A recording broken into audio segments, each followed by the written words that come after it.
If I had to guess why the international engagement is so important to Scott Nichols, I just think it's the way he's wired. I mean, out of college, his first adventure was 2 years as a Peace Corps volunteer.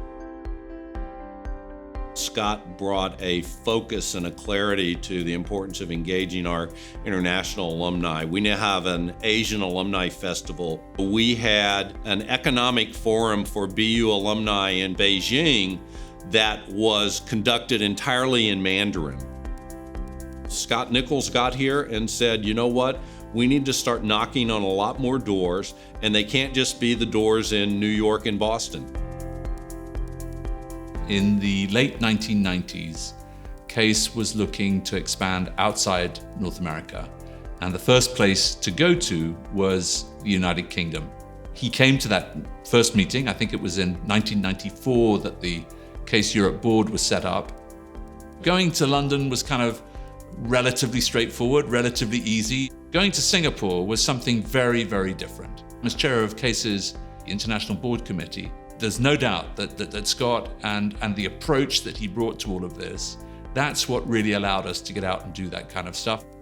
There was no sense of colonization. There was a real sense of there's some things that you can perhaps learn from us, but sure, there's a lot of things that we can learn from you as well. If I was completely reverent in my comments about Scott, everyone would be very disappointed and bored out of their minds. There's been some talk, I know, over the years of the Nichols principles. One of the questions I had to ask Scott recently was, well, you know, did you chisel those onto the stone tablet in 1633 or 1632? Seriously though, those principles really related to how CASE 2 decades ago was going to venture into this bold new space of engaging international institutions in philanthropy. The Nichols principles essentially, there's no one model, okay? We'll go where people are doing things already, and we'll look to do something that's going to be sustainable. It's been the foundation for what has now become a truly global organization. I was in South Africa just after Easter, and CASE is something to which they refer all the time.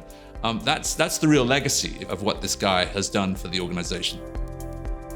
We've been lucky enough to benefit from all of his humor, his wit, but his knowledge.